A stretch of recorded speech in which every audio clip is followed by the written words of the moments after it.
91-year-old Leah. Correct. Oh. Okay, finally.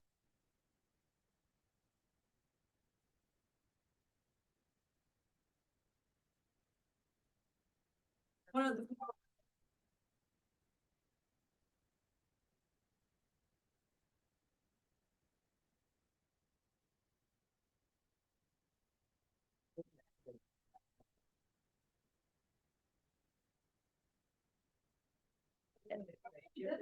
What's wrong with?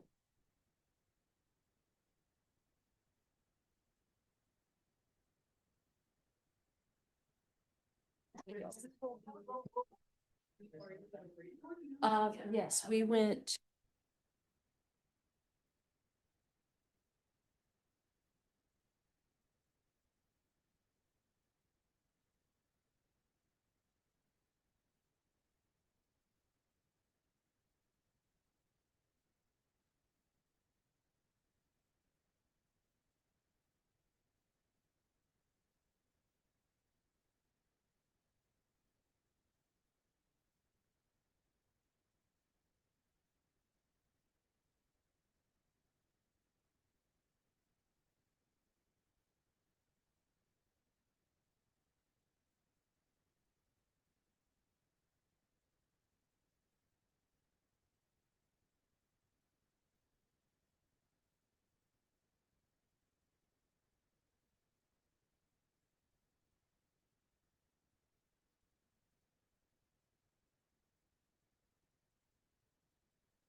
Hey, all, we haven't quite started yet.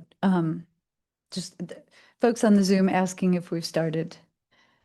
You can hear us, right? Okay, sorry about the delay. Okay, I'm going to call the meeting to order. Can we have a roll call? I can do it. Let's see. We've got Neil Sharma, Kim Fisher. Here, but online, but yeah. She's not in the room, but is online. Diane Gordon, I'm here. Susan Fowler, and Ann Robin. I'm here. So as anticipated, we do not have a quorum in the room, which means that we cannot vote in the people who are showing up online to have an official meeting. So this is a meeting that is unofficial. We do not have a quorum. So this is going to be an information-only meeting. We're not going to vote on any items that require people to vote. We will defer that to our July meeting, which I want to note will be July 29. And Lynn will send out an email after this meeting to everybody confirming that that date is July 29. That is the only meeting of the year that we have to have by law. So hopefully we will be able to have a quorum on that meeting. And I encourage board members to try really hard to have a little quorum right here in this room so we can vote anybody else in. Thanks to the people who are online. We note your presence and we appreciate you here, but we do not have to vote you in because we are having an unofficial meeting. I might, rather than send an email out to people, since I don't know I don't have all the emails of everyone who might be interested in attending. All the public postings have the correct date, July 29th. The only incorrect date is at the end of this agenda where I was trying to be fancy and it's wrong. So she put next meeting date at the end of this agenda and she got the date wrong. So it is July 29, just confirming the next meeting. So I'm going to move on my printed agenda, which is unofficial, to citizen input and public participation. Is there anyone who wants to make a comment? Yes. Hello, everyone. I'm Jacinda Darius from the Family Resiliency Center, and we will be hosting an event on June 30th, and I'm going to share my screen. It is going to be, can you see this one? We are doing a premiere of some videos that we have created from different people within the community to do community healing. And so it will be on June 30th at 5:30 to 7:30. And I'm going to show a short promo video so that you can see what the event is going to be like. Please share the information. I can have Lynn send it out to everyone as well. So let me share my video. probably should post it online instead of emailing. Okay, we can post it online. Here we go.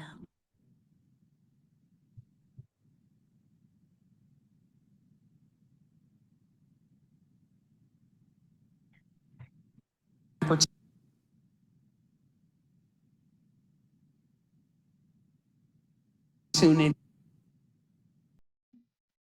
with the resources that have been given to give underrepresented communities, Black communities. ACSO, the National Council of Negro Women, Certified Theta Fraternity in the Midwest region, NAACP Champaign County, Zeta Phi Beta Sorority Incorporated, opportunity to get their history and their name out, where they're no longer a best kept secret. When we think about healing, I think it is a complex situation. There's a lot of history in a lot of the families here in town, and sometimes it takes hearing other people's story. Something like this could be considered healing because you get to get a relief feeling of like we're doing the work of the organization. We kind of talking it out. I think Healing Illinois is an opportunity to bring history out of the basement and out of the graveyard into the world.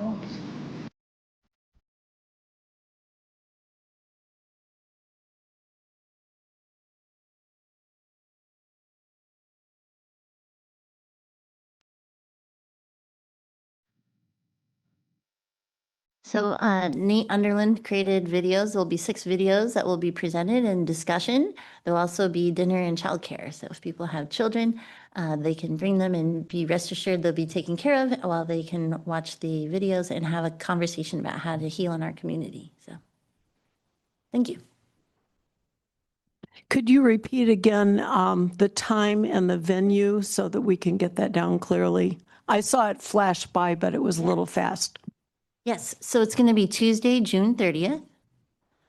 And it starts at 5:30 with the dinner, and then programming begins at 6. And it's going to be at the Urbana First United Methodist Church.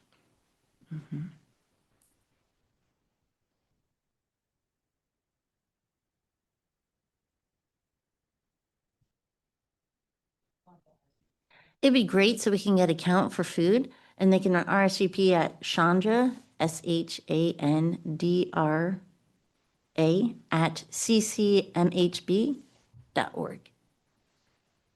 Or you can email me, that's fine. Dariutis@illinois.edu, not Dorita. Okay, thank you very much for that.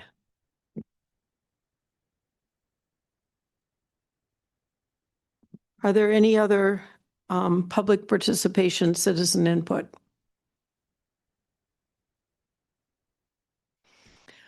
Okay, I will keep my remarks very brief. Once again, thanks to staff for your excellent reports. Lynn, I could barely have enough time to read all of your activities. I can't imagine that you actually did all those things, much less reported on them, but thank you for doing that. And it's very, very impressive what staff are doing on behalf of our community. Thanks to everybody for all the work that you did over the last several months. Last month's meeting was very successful, so we can have a relaxed time this meeting. And I look forward to hearing from the Evaluation Capacity Project. Thank you, Anne. My activities look more impressive because they're really like a summary of 6 months of activities. Because often my focus is on the board packet and getting you those materials, but there are lots and lots of other things going on. They don't always rise to the level of even worth including in comments, because a whole lot of what I've been involved in is waiting and seeing what would happen with federal policy changes. And we're in a moment now where, okay, we can see what's coming. And now I've been attending some webinars to try to understand how Illinois is going to interpret some of the new policies. I am very concerned about Illinois' presentations of the new rules. They seem to be reading from PowerPoint presentations, information that we all already have. Maybe that's a really negative take on it, but I think the first wave of changes is coming so quickly that I'm getting the sense that maybe Illinois is not going to be ready. This will affect lots of recipients of Medicaid, but the people we're most concerned with are recipients of Medicaid waiver funding. That's a huge part of community-based care. And the most recent federal policy change that's now on the table is even more alarming than that. So I've become more involved. I've met with some the staff of U.S. senators who are on the Finance Committee to talk about it, shared some Illinois-specific information about our home and community-based services, the specific waivers that we use, and how Illinois has actually fallen short of the dream of community-based care. So it's a terrible time to tell states not to worry about it anymore, because we sure do have institutions So anyway, we don't have another meeting scheduled, but they've asked us for information, and I think that all of you have access to the ways to give public comment on these rules. I think there was a pretty productive post MHDDAC meeting email blast yesterday with information about that and ways to share public comment. So anyway, I've haven't been including that stuff in the board packet because there's really no reason to worry about it till you know what there is to worry about. But now we know. And so it's going to be a busy summer, I think, for a lot of us advocating and creating testimony. And I'll keep everybody in the loop as possible. Thank you. I think that's it. And what a depressing set of comments. Yay for the state of Illinois increasing the DSP hourly wage. That was great. And a lot of credit has been given to They Deserve More coalition, but really there are many, many coalitions and active advocates in the state of Illinois saying the same things for years. So I think the credit is owed to a lot of people in this room as well. A really important shift. So that's the good news. Okay, now I feel comfortable to stop making comments. Thank you for that, Lynn. There will be more to come. Okay, I'm going to just go immediately to the new business, the evaluation capacity building project update. And thank you for that wonderful write-up in the packet. It's so clear. Great. Thank you for that positive feedback. I'm going to have two things. First, we're going to show you a micro-learning because it's brand new. And we'll get any feedback we can have on that. And then I'll give an overview of the report. Does that sound great? All right. So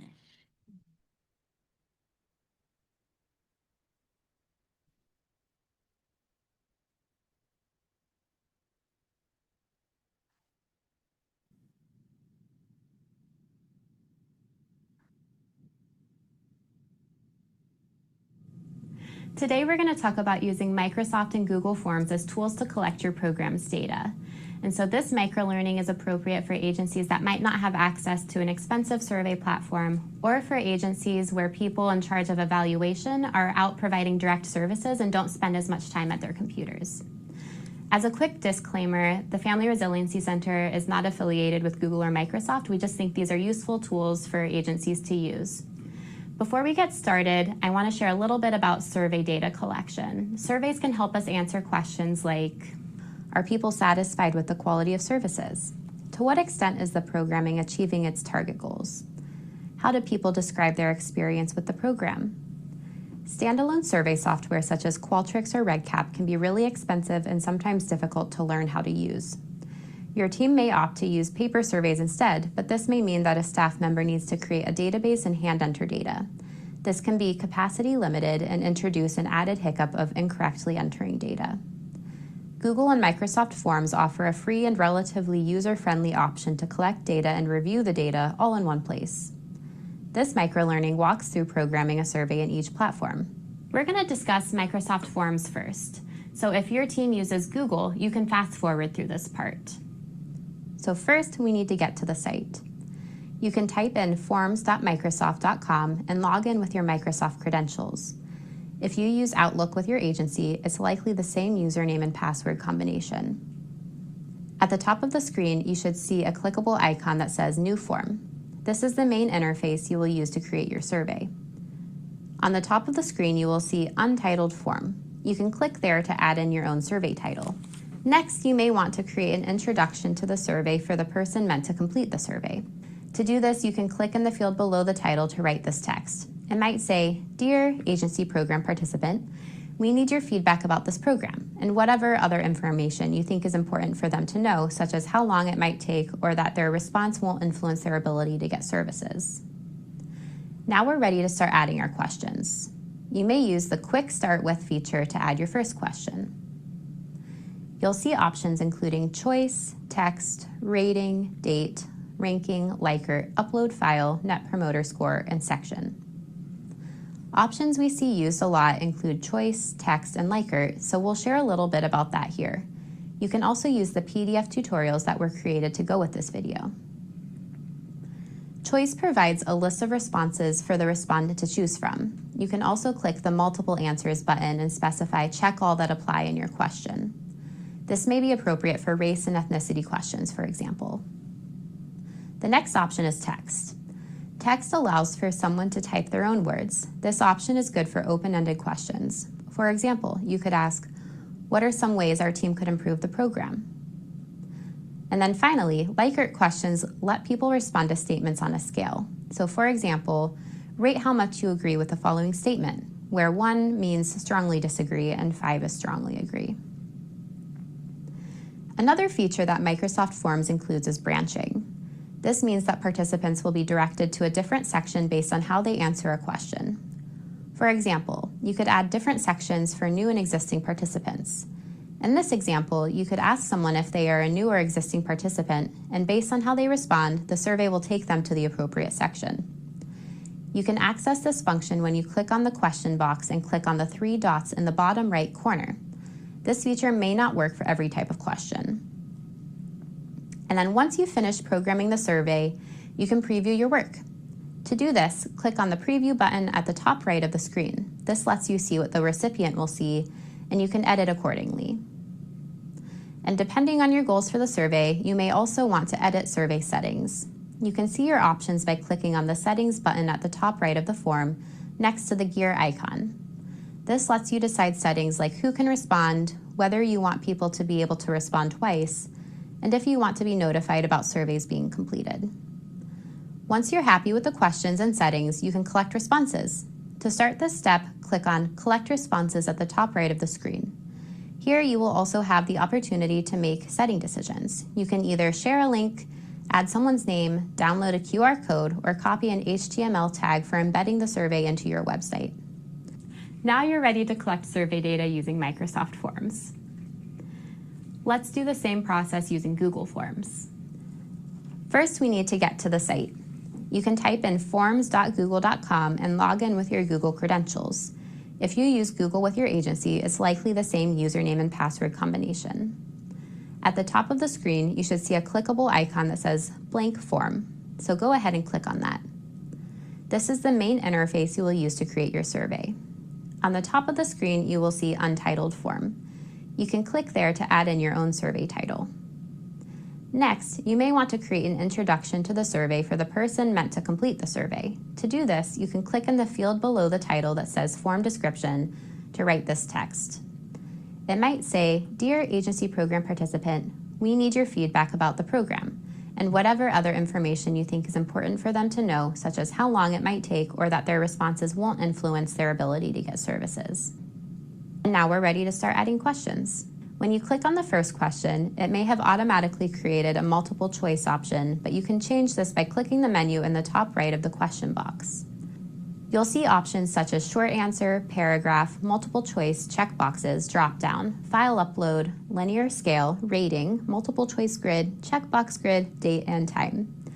Options that we see used a lot include multiple choice, short answer, or paragraph, and multiple choice grid, so we'll share a little bit more about that here. You can also use the PDF tutorials that we've created to go with this video.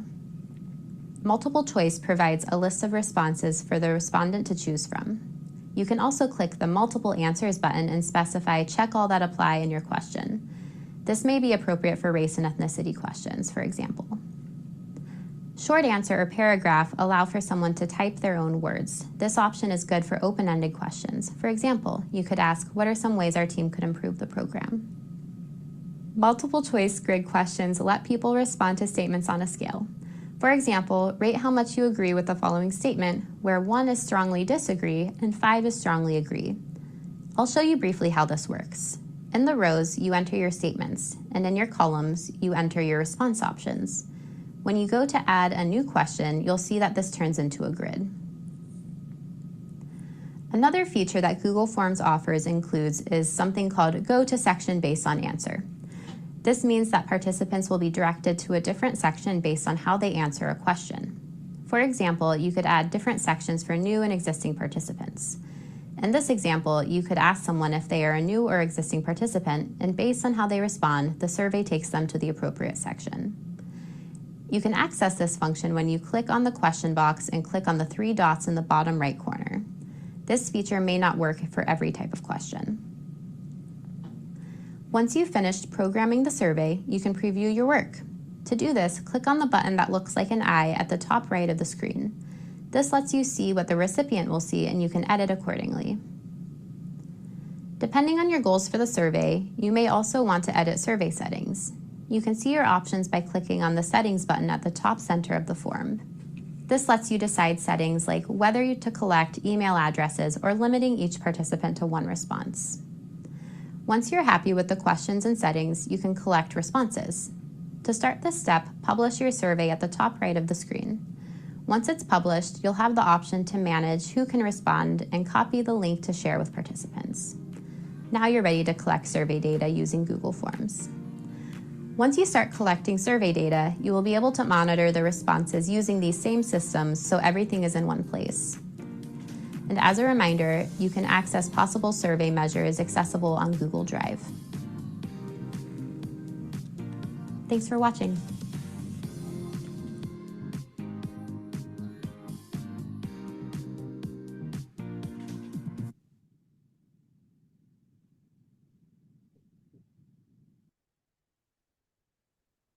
So that was our latest and greatest microlearning, which we had completed right before we submitted our report.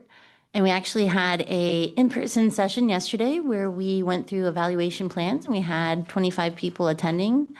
And we had an add-on for an hour afterwards to go through how to create surveys with very hands-on, informal types of training. And so that was attended by several people who stayed for our add-on. So very exciting stuff for empowering people to do their own surveys and collect their own data in low cost and highly scalable ways if they don't already have a system available to them. So.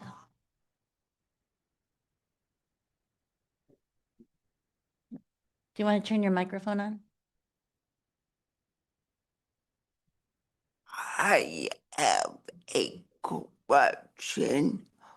Paraffin from pains. And we've been working with you. Could everyone, like if I said that to people on Microsoft Forms, can everyone open it if they don't have Microsoft?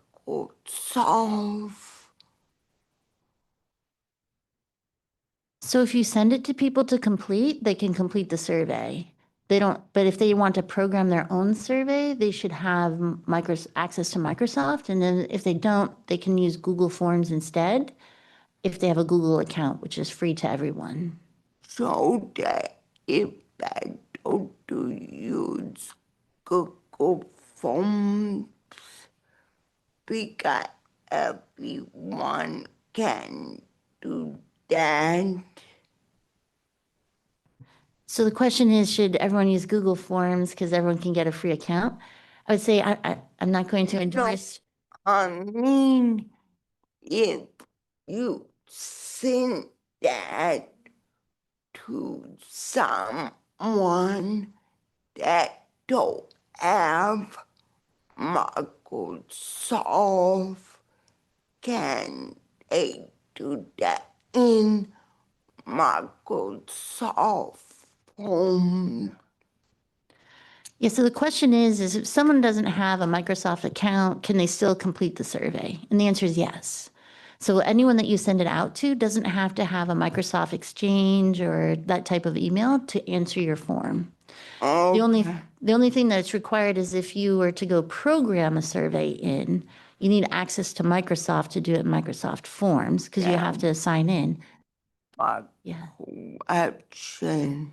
Yeah, but anyone you send it to can do it. They don't have to have a Microsoft account. Same thing with the Google Forms. If you send it to someone, they don't have to have a Google email because you open it up to anyone who has the link that you send them to fill out the survey. That's a But really good they question. need Microsoft.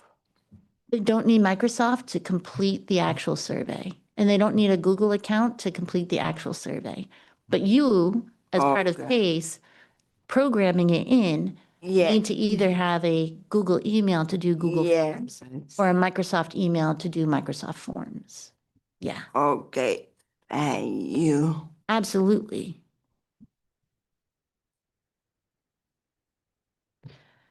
So now I'm going to turn to our report because you've been waiting and excited about it.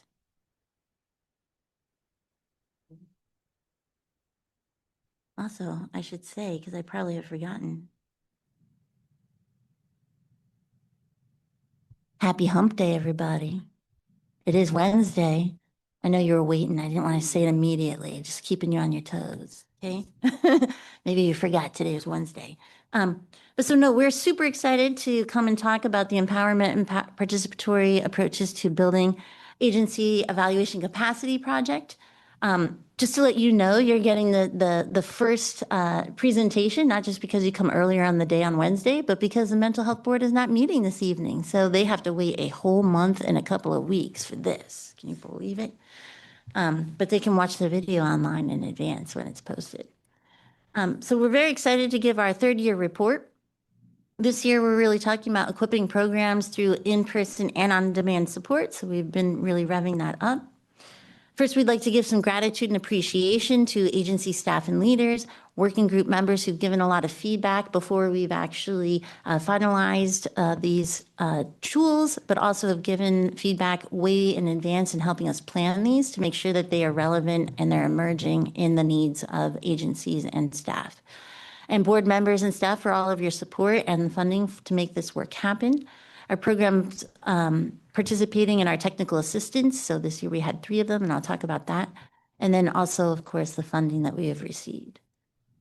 As an overview for today, we're going to give a little bit of context, and we're going to revisit our project goals and strategies because those were set forth in year 1, even though there's room for flexibility and adaptation as time has gone on.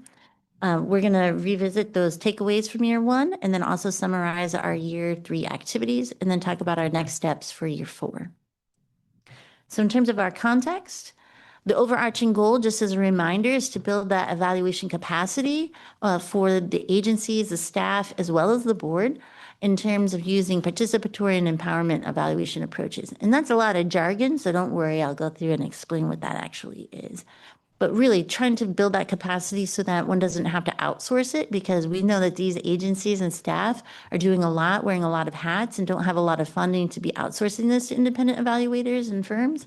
So it's important to build that capacity so that then they have it and can pass it on to other people in their agency and continue to do the good work that they're doing and demonstrate the outcomes and effects that they're having. So year 1, we really were interested in determining what those agency and board needs, strengths, and expectations were, so that then we could plan our future activities and begin really moving into action. Year 2 is putting that into place using year 1 findings and creating those resources and engaging in relevant capacity building activities. And then in year 3, really continuing the successes that we've had and relevant initiatives and creating new initiatives as we move forward to make sure that we are addressing the evolving needs in real time as we move forward. So one of our approaches is participatory. So this really means centering the voices of those who are going to utilize or are impacted by anything that we're doing. So that's really the agencies, the staff, the board. So using creating a more holistic understanding of the current capacities and what has worked and what remains needs so that we can address those as we go on. So really hearing from them directly instead of thinking, we think they need this. No, we're working with everyone who is going to be utilizing those resources from the start so that they can help us plan them and make sure that they stay relevant and that they are accessible. So empowerment evaluation is really the actual capacity building. So it's not keeping things to oneself and saying you have to outsource it, but it's really building that capacity so that they can do it themselves, so they can implement and sustain those practices and becoming continuous learners throughout this entire effort, because evaluation work doesn't just happen once, it's a continuous effort, and we're continually learning and growing. So here's a schematic I like to use to show differences in participatory. There's such a thing called helicopter science or helicoptering in or helicopter parenting. You may have heard that. And that's really doing forward and doing to. And then at the right end, it's really doing with and by. So creating that partnership and then also transferring the ownership over to those who are end users, who are interest holders, who are more likely to be the ones who are impacted by the work. So really creating that partnership and then creating that capacity so that then it can be done with and by those over time. Should I pause for questions as I go through, or do you want me just to go through? So this is not in the book, in the board packet, right? The presentation is not. Okay. Sorry, everybody, I didn't have a copy of it, so that's why the book isn't matching. Yes, so this is taking a lot of what's in the report and putting it into schematics and pictures, and then we can make this available as well at the end. So this is a picture of empowerment evaluation, but if anyone has any questions up to now, do you want me to take questions as I go through? I'll just keep going through and then we'll have questions at the end.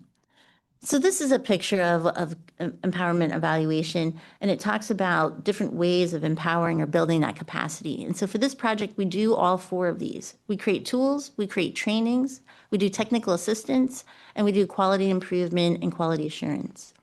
And so as you can see, some of the tools that we do are the micro-learning videos, updated measures repository. We do trainings in terms of workshops that are both in person and virtual. We've done some on outcomes, measures, storytelling, and so forth.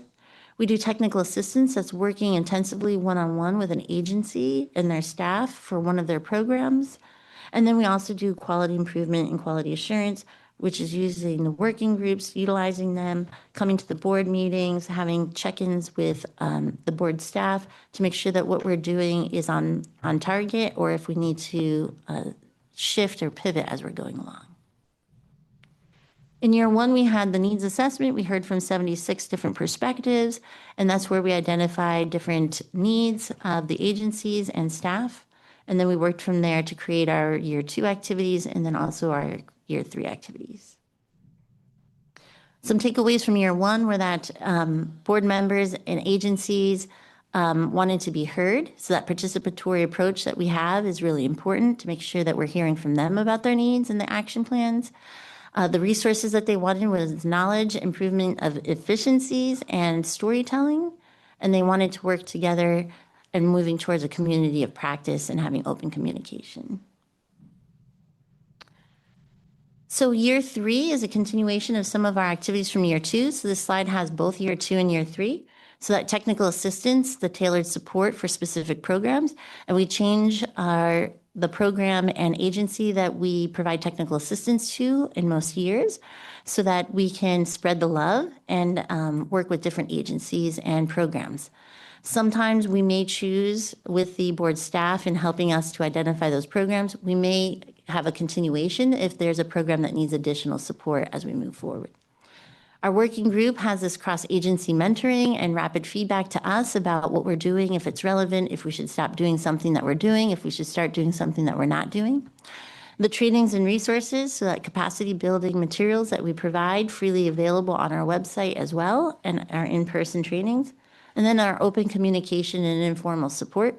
So really thinking about how do we continue to have touch points that are monthly, and also thinking about how do we have additional touch points that agencies can access us when they need us, if they haven't in the past. So we've created office hours this year, and then in the next year, in year 4, we'll assess how useful those are for different agencies and programs.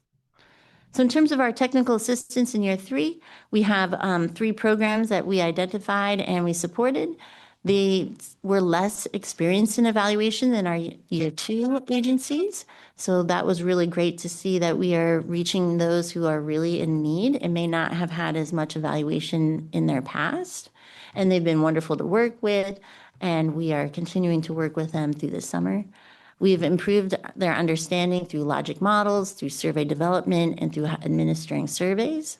And those agencies have reached over 5,000 clients themselves. So indirectly, our work is reaching almost 6,000 different people. In terms of the effect, all evaluation surveys that we sent out to our technical assistance partners demonstrated that they have been learning a lot, they have new skills, and that they intend to use those skills in the future, and they think that it's going to help with their improving their services and program quality assessment, which is really the goal of what we're trying to do. And they would recommend the technical assistance to others. In terms of our technical assistance, this is a picture that was in the report showing that our steps and having a kickoff meeting to explain the purposes of what the evaluation technical assistance is supposed to be and to also find out what the agency or program needs. Then for those that need a logic model, we utilize that. We then engage in technical assistance around how to collect data that they're going to need. We review different outcome measures that they're going to be collecting. We help them develop their survey and then data collection. And so this is a schematic of what the needs were for the 3 agencies and programs that we worked with, but this can vary in any given year depending on the needs of the different agencies or programs. And from the words of one of our technical assistance recipients is, I'm very appreciative of, this is Rachel Jackson Gordon and the Family Resiliency Center in general for helping us improve our services. I have nothing but positive things to say, and I will happily recommend you to others. Thank you. So cross-agency working group. This is something we instituted in year 2 towards the middle part of that year, and it's been going strong. We have 4 agencies represented. We have 3 core members that meet regularly, meeting twice a month. And we are looking for more working group members. So if anyone is interested in joining the working group, please feel free in reaching out to us. We give different information on evaluation, and they provide a lot of feedback to us on our trainings in terms of content, how it's being delivered, troubleshooting different evaluation concerns that they have, and evaluation learning. So they learn as we go through this process, even though they're not intensive technical assistance recipients, they do learn from the process of working together as a working group, and they learn from each other. So starting to build a community of practice. The effect it has is rapid feedback for us, so we don't have to wait if we were to do an annual needs assessment. We actually keep our finger on the pulse of the needs of different agencies and programs through our working group participants. And so they provide rapid feedback on our products and our trainings. They share knowledge with each other. They build community with each other. They improve confidence that they have and understanding of the value of evaluation. And then also they learn survey design skills. At least this year, we did go over that a bit as we were developing our trainings on surveys. So one of our working group participants said, I've learned a lot from this working group. I wish I would have had it when I first started. I have worked on some different surveys. I've learned a lot about how to make them. I'm not a data person, I'm a people person, but I have learned a lot from the data I've collected. They have helped me look at program and understand what to change or fix. That makes a big difference. You guys have made it easier for me to understand my job. So really talking about the different components of their experience with us in the working group, and that they wish they had started it much earlier. So, but it's never too late to join. Our working group informed our trainings and resources. The content and resources that have come out of the group would be very beneficial to agencies who are willing to use it. So really talking about how agencies can benefit if they want to participate or access the different resources that we've created. And then our trainings and resources, we had a storytelling workshop. So storytelling seems to be a buzzword lately, but it's really important for agencies to know and programs to know what stories they want to convey into different audiences. And that's what this workshop did. So thinking about the various audiences, 12 agencies attended or more. And we have publicly available microlearnings from last year. We created 3 new ones, one on avoiding the data dump, one on avoiding and under-reporting and over-reporting, and also how to program a survey with low-cost platforms, which is the one I just showcased to you today. We have 8 microlearnings in total to date. We have over 5,000 player impressions and over 300 plays or accessing of them. We also created a reference guide. So some people like things in paper or in black and white versus seeing videos. And so we've created different tools. So we have reference guides as well on our website so that people can access it. And this is all, those are ADA compliant.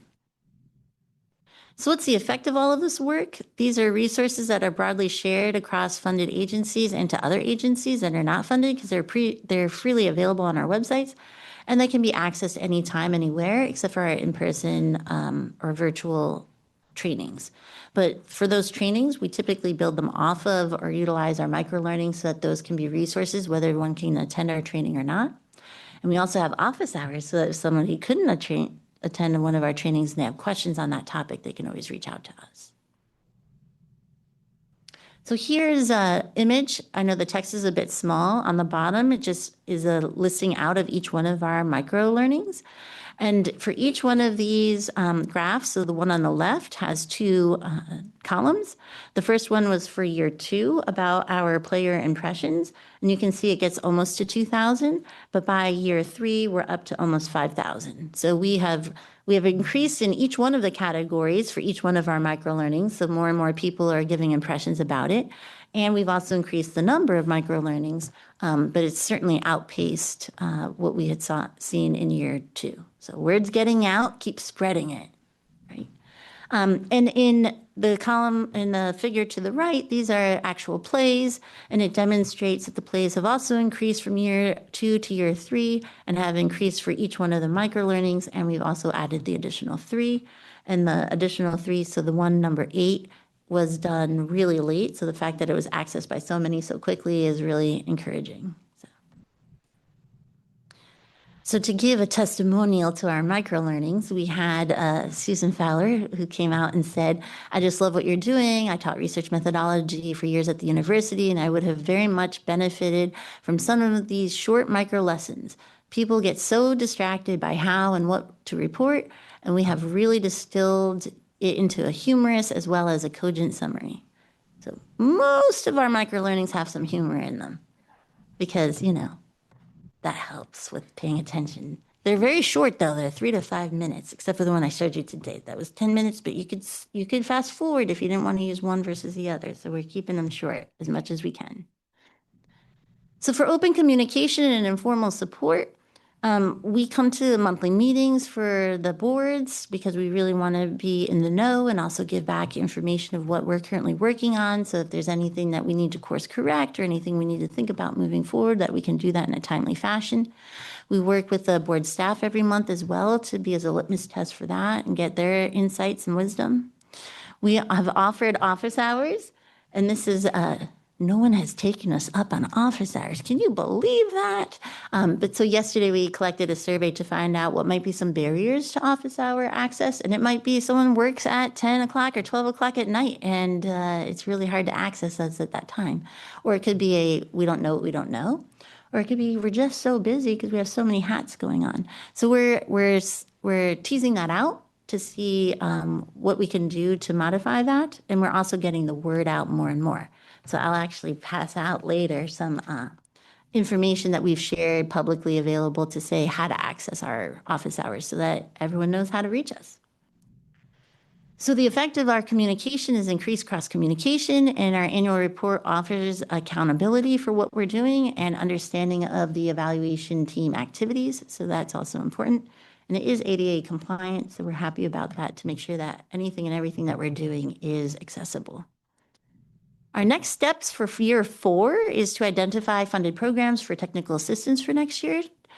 So new programs, or if we want to continue with any of them, that we would do that. We engage the board staff in helping to make that decision and making sure that we have representation from both mental health and developmental disability boards, board-funded agencies.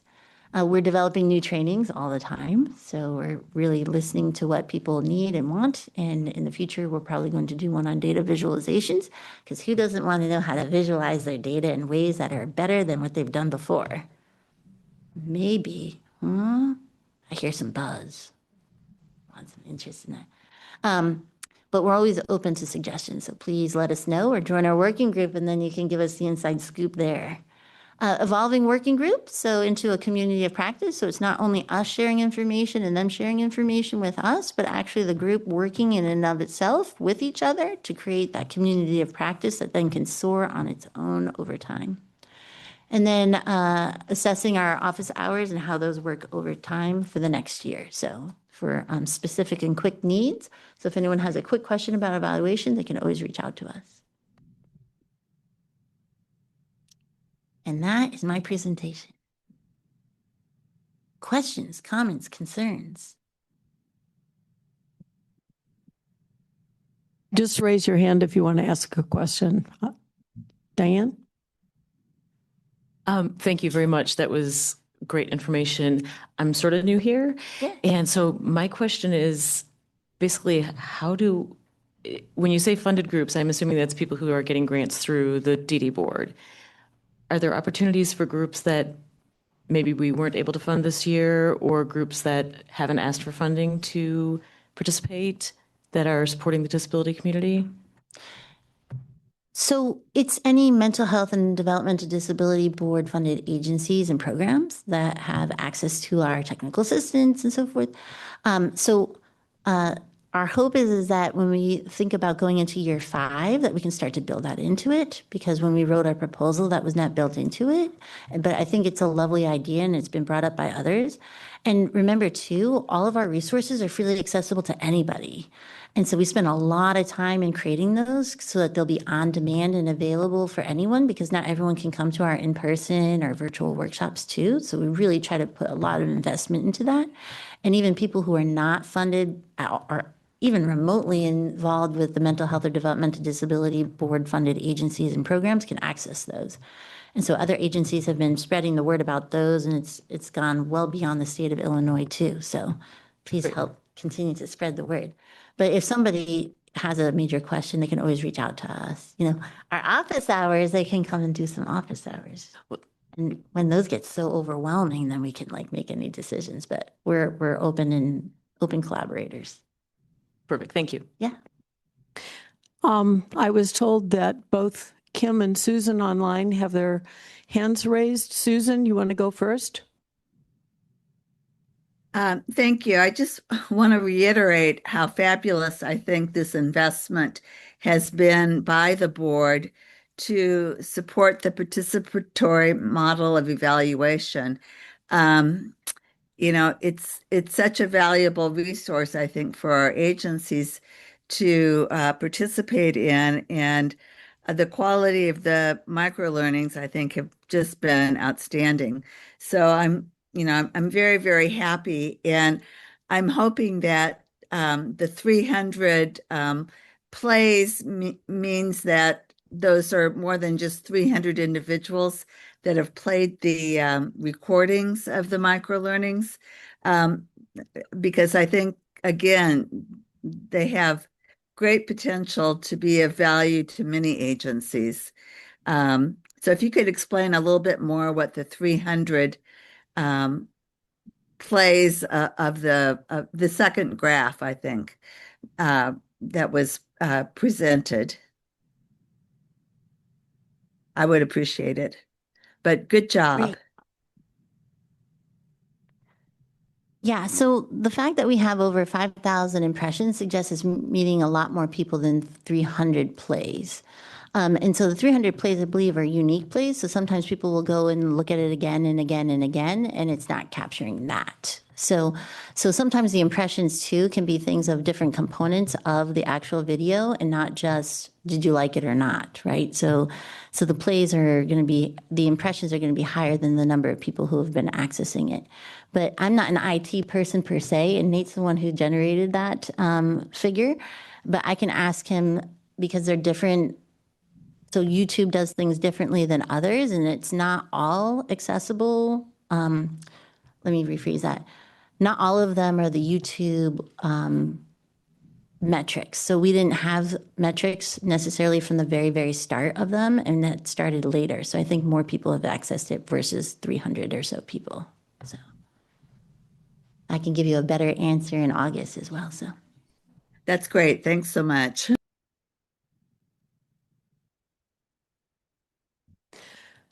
Kim, Kim Fisher has her hand raised. Yeah, Kim, you're next, and then I'm going to ask Lynn to recognize people online since you have access to that. So Kim, Thank you. Hi, everyone. This is Kim Fisher. Just thank you so much for the work that you do and you and your team do, Jacinda. It's just fabulous, reiterating what everybody said. Because two things I had. One is I had a question about the technical assistance, the graph. And actually joining online lets me take screenshots and take notes. So that was really helpful. But so on that graph, you said like kind of the last step is data collection. And I just wondered like, is that because folks kind of feel like when they got the data, they know how to interpret it, analyze it, interpret it, and like make it meaningful? Or is that just because there's just so much to do in technical assistance, you kind of stopped at data collection? So if you could just talk a little bit about that. And then the second question was, I feel this is maybe for the board. I feel like it'd be great to do a presentation like at, I don't know, the Arc of Illinois conference or something about this, which I'd be happy to submit. I mean, or we need to get the word out that this is happening here in Champaign. And mostly to just share the work that you're doing for the agencies and the hard work that agencies are doing, but also like for them to like share with their partners across the state. I think it would be a great dissemination. But anyways, the question about the data collection, I think or analysis is the first question. Yeah, so what I would say is that we go based on the agency or program needs and their ability to meet and what their current capacity is.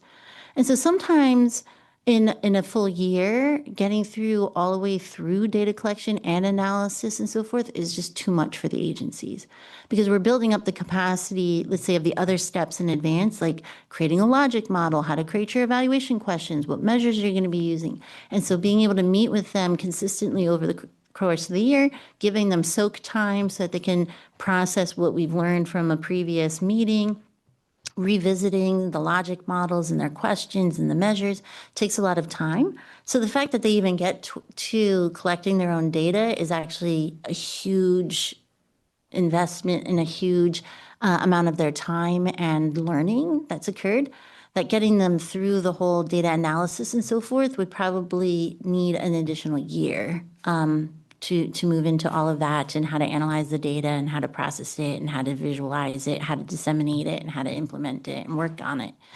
That's why I said sometimes with some agencies we might want to work with for more than a year if we need to get them there. And also the agencies this year were, let's say, had less capacity in the evaluation realm than some in the past that had been doing some of the stuff so that they could have moved to data collection and analysis quicker. But we think that these agencies that we've worked with have worked through all of these different steps and have done a tremendous amount of time and energy to get there. But I do understand what you mean about, can we get them further than the data collection step? Just real quick, it does. Real quick, I think that answer is helpful for the public, like to understand kind of how much time folks need to collect really good data. So I so appreciate you distilling that information. Thank you. Thank you. We have one person online, a member of the public online who'd like to make comments. And then after that, there are a lot of people in the room too. So Jen Boy, you ready? Yes. So, how much, you got only so much money, but then you said how are you gonna get more people and, for different services, for different agencies, are going, probably there might be vary from year to year. One gets more services for one department than another. How do you like evaluate? Are you funding and are you going to fund just like 2 or 3 agencies? Or are you going to put more?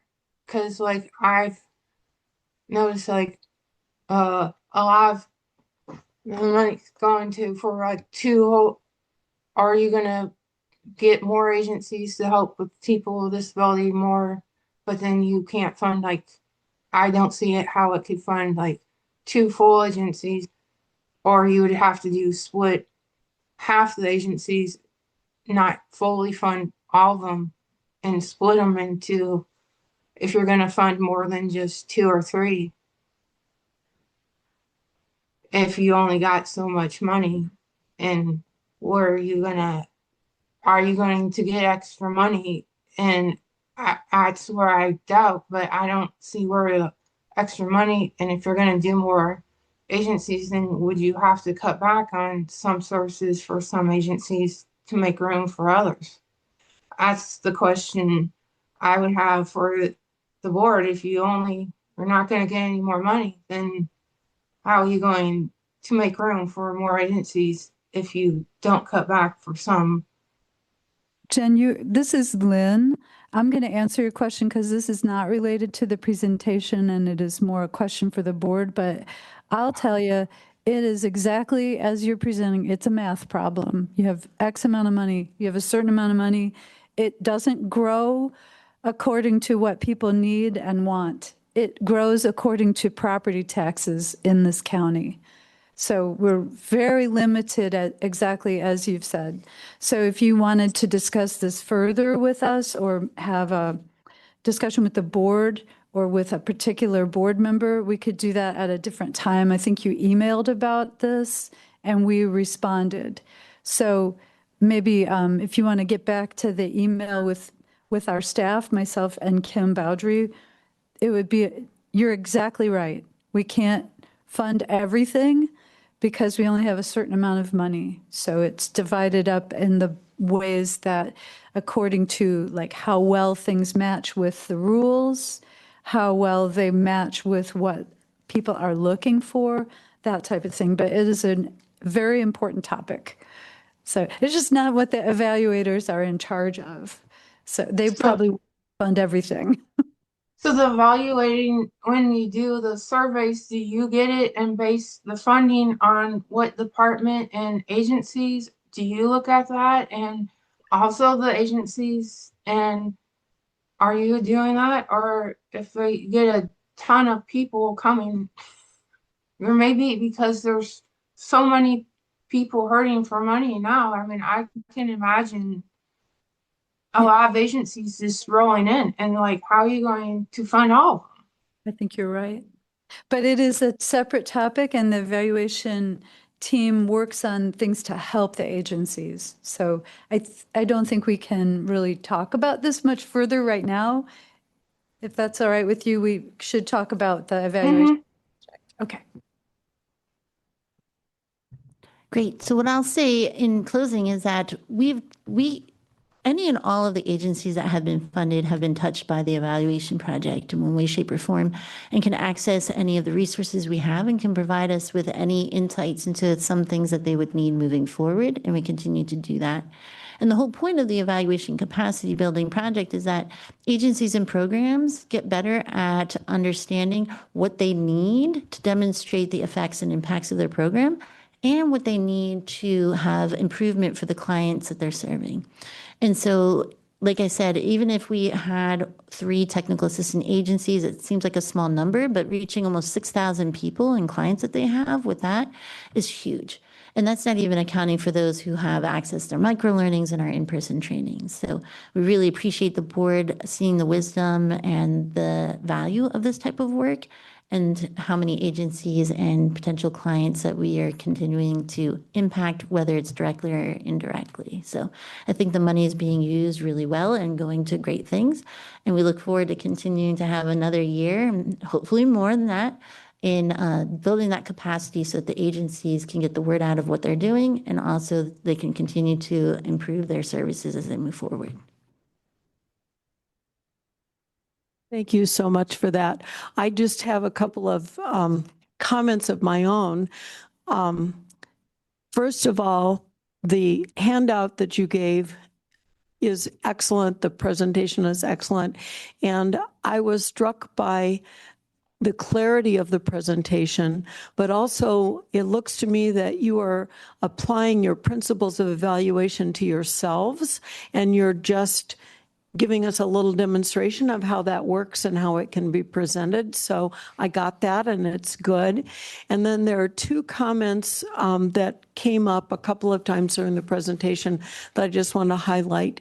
One of them is building confidence, which is very important because people often have the ability to do something, but they don't have the confidence to do it. So building confidence is really good, and also building community, which happens when we work together. So those are things that we always need, and I appreciate your recognizing those things. So those are my comments. Thank you very much for your presentation. It was excellent. I'm going to move on to old business. Kim, do you want to talk about emerging threats? Lynn talked a little bit in her remarks.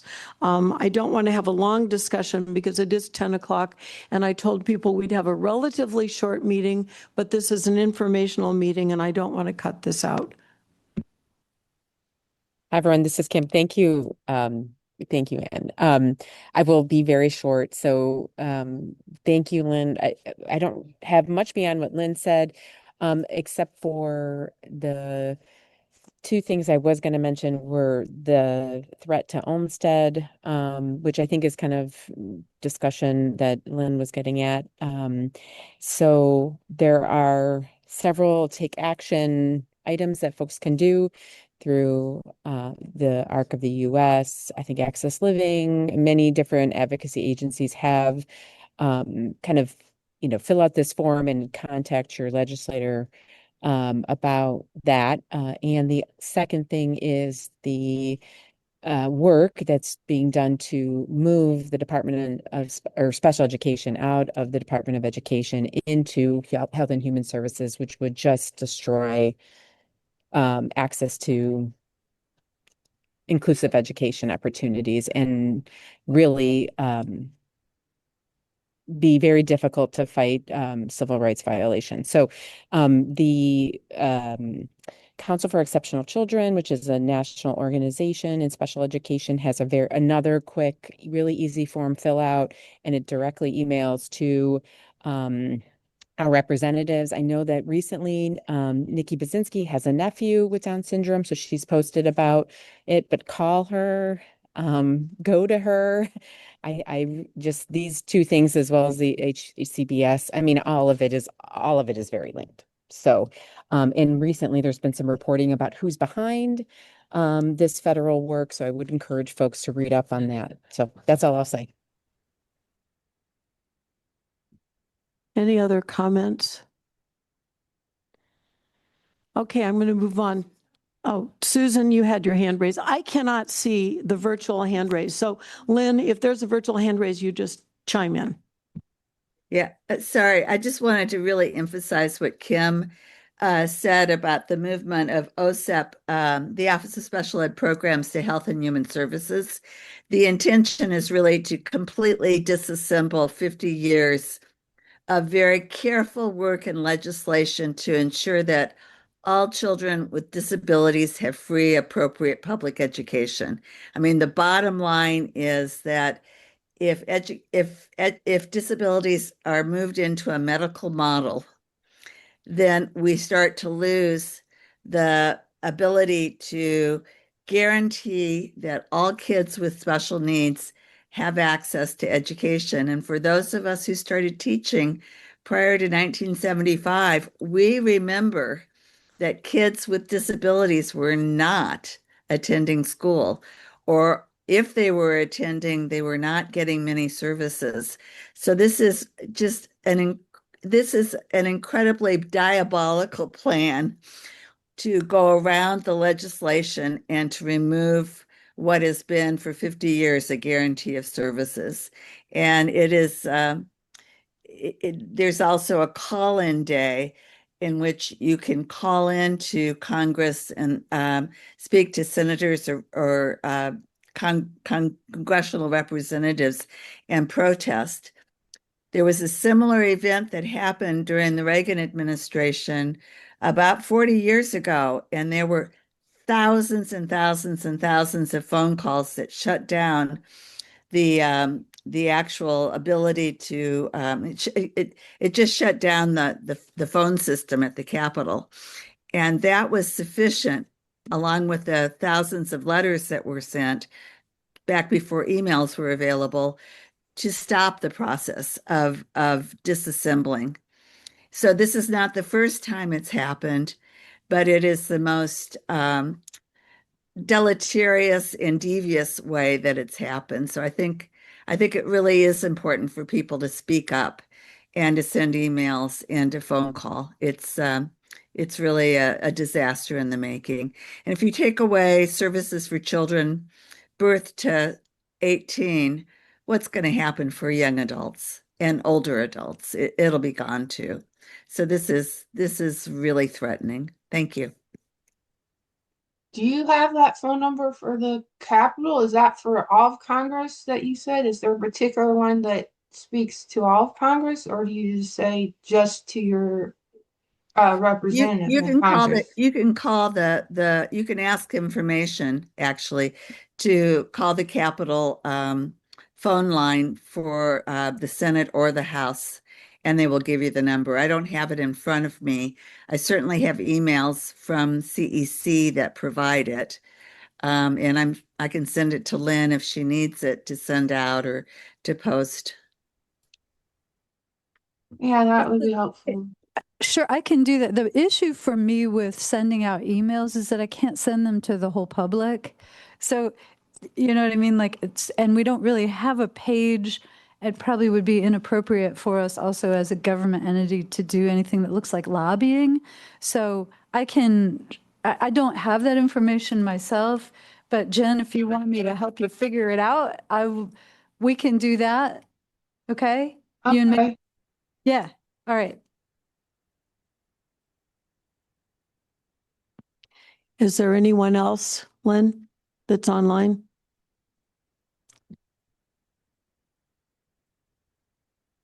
Paula? Jen, please make it an email today. I will forward that to you. And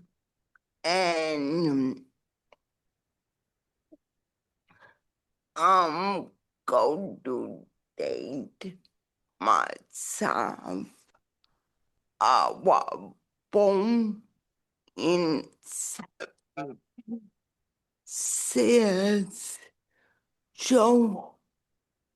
I was one of those kids who was in early intervention.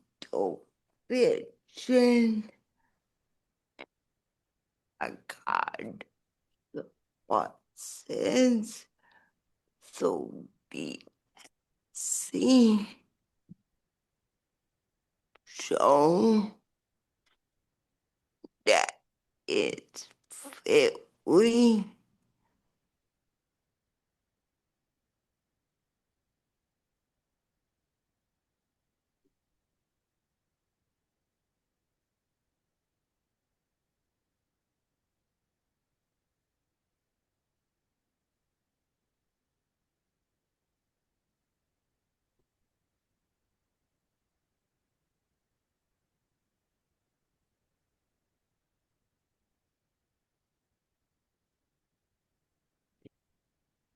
Paula, it was a little hard for me to hear you.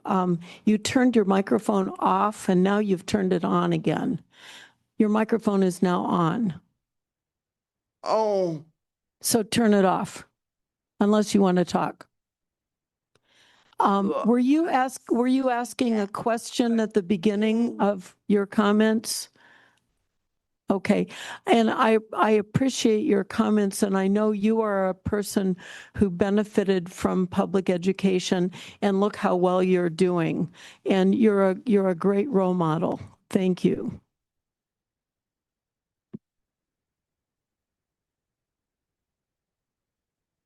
And I heard that, even though your microphone was off. Now I'm off. Touching these things, and they turn themselves off too. So we kind of went on emerging threats and segued into input from people with ID.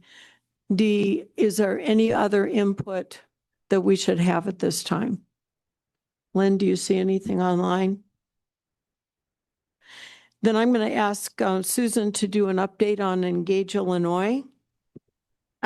Frankly, I can't do it because of my accident. I haven't been able to participate in phone calls, but I should be back on the Zoom calls in July. So I think business is continuing, advocacy efforts are continuing, but I don't have an update. Thanks. And I hope that you will be able to participate. Thank you. Any update on AIR? I can do a brief expo update.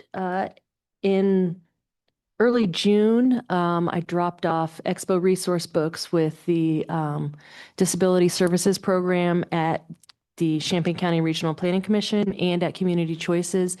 Both agencies were present at the Juneteenth celebration put on by the Well Experience last Friday. And I know as long as they have resource books available, and I will make sure that they have them. Community Choices is also going to have a table at the Jetty Roads Day, which is this upcoming Saturday, and they will be providing the resource books at their table as well.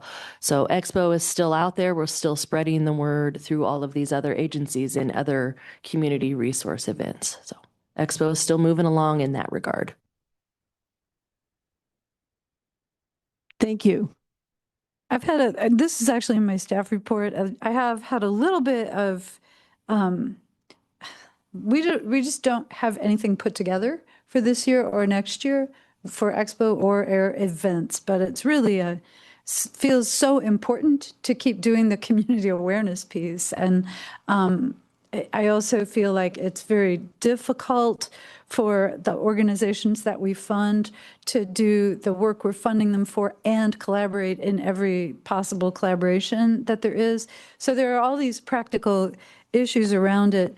With AIR, there are a couple of other film festivals in this community, and I'm trying to have conversations with people who are involved in that. I'm not exactly sure what kind of involvement we could have or what kind of influence we could have on their film choices, or what we could do as far as access for people that we serve. But I have gotten feedback from AIR members that they don't want to let that lapse just because there's no Ebert Fest. So that's where I'm at. And I'm thinking about, do we need to create an RFP for anti-stigma awareness? Maybe this is a question I might bring to the board at some point, because it's just increasingly more difficult for these what have mostly been large groups of volunteers to support these things. It's the pressures that made it difficult last year are not gone. So that's it. Okay, we're ready for successes and other agency information. Who would like to speak? Hello, I'm AJ from DSC. I just have a couple things. A week ago, a few of the employment services staff at DSC attended the National APSE conference, and that's the Association of People Supporting Employment First. So we took away new practices, ideas, and connected with other agencies around the country who are doing really great things. So that was a huge benefit and a great time. And also recently, we've been supporting somebody who's got a job stocking at Walgreens. This young man has demonstrated a great talent for organization and systems. And because of that, he was offered a job in the pharmacy. So with his employment support through DSC, he's obtained his pharmacy tech license and is enjoying, that work. So it was a huge win. And yeah, that's all I have for today. Can I piggyback on AJ's real quick? Patty Walters, I just want to say, because he minimized it, he came back from that conference and said it was the best conference he's ever been to in his life, and I've never seen so much enthusiasm. And he's ordered lots of items to be support resources and materials for the community employment team. So I feel like he kind of tempered that down a little bit and thought you needed to hear it. And the other piece that he mentioned with the pharmacy tech is the staff also had to be certified as a pharmacy tech in order to support the person and in obtaining their tech, which I thought was interesting. But so we do have somebody now that has that skill set, and we can hit them all. So You'll see us at your next pharmacy. We'll see you at Walmart and Sam's and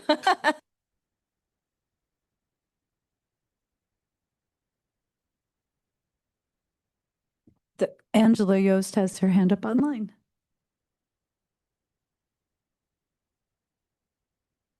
Hi, everyone. I just wanted to let you know that I had mentioned a little while back that we had a couple through the CLSTA program that was working towards going to Indianapolis, and that happened in May. They went to the Indy 500 and had an excellent time, and then they also went to the Indianapolis Zoo, where they did an elephant encounter. I think it was like an elephant care thing. They were really excited for everything that they got to do, took a lot of pictures. So I just wanted to share that with you guys. And then also with working closely with DSC, we were able to fund 15 individuals for Camp New Hope this year as well. So. And also we did pass out several Disability Expo books at the Juneteenth event. And I think anyone that either we missed or that went to Community Choices first, like they came to us and they already had the book. So I had several people tell me as I was handing them the book that they attend the expo and that they look forward to it. So just wanted to share that as well.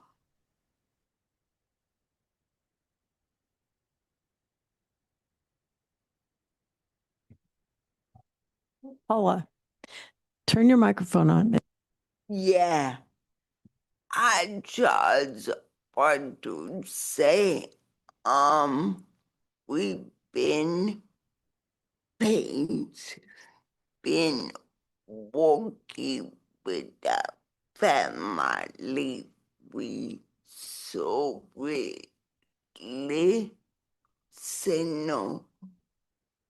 and we in the final stages of developing also faith. And when we get that back, probably in early or October, we will share that with you guys, and thank you for that information today.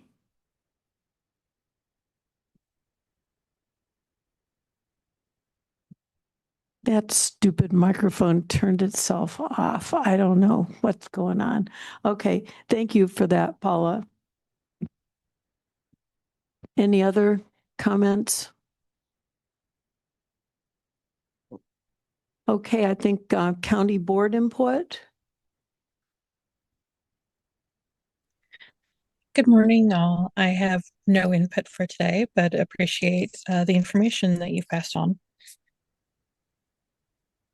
Thank you. Mental Health Board? They are not meeting this evening. Board announcements. We do have something. Diane has a shirt to display and make a little announcement.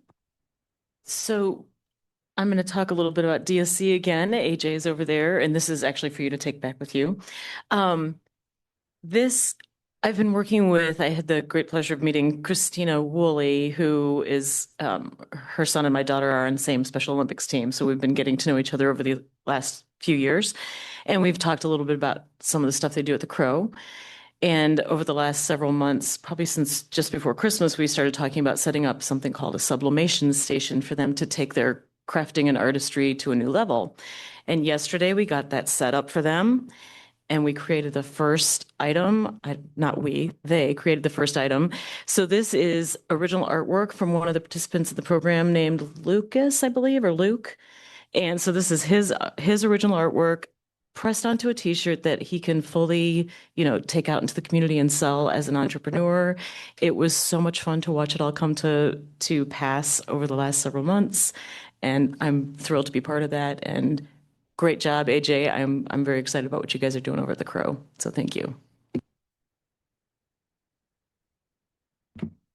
The Crow is a project that is funded by the DDB, and we're happy to do it. Any other board announcements? Okay, I have one. This is not related to, well, it's kind of a little related. This is the 25th year that I've done a fundraising bicycle ride for Habitat for Humanity, which is another good organization not funded by the DDB. And if anybody is interested in getting one of my fundraising letters, just see me afterwards and I'll hand it to you. But I ride my bicycle 500 miles. It used to be in a week, now it's in a month. But I want to tell you, I have completed 500 miles this month. So now I'm working on fundraising.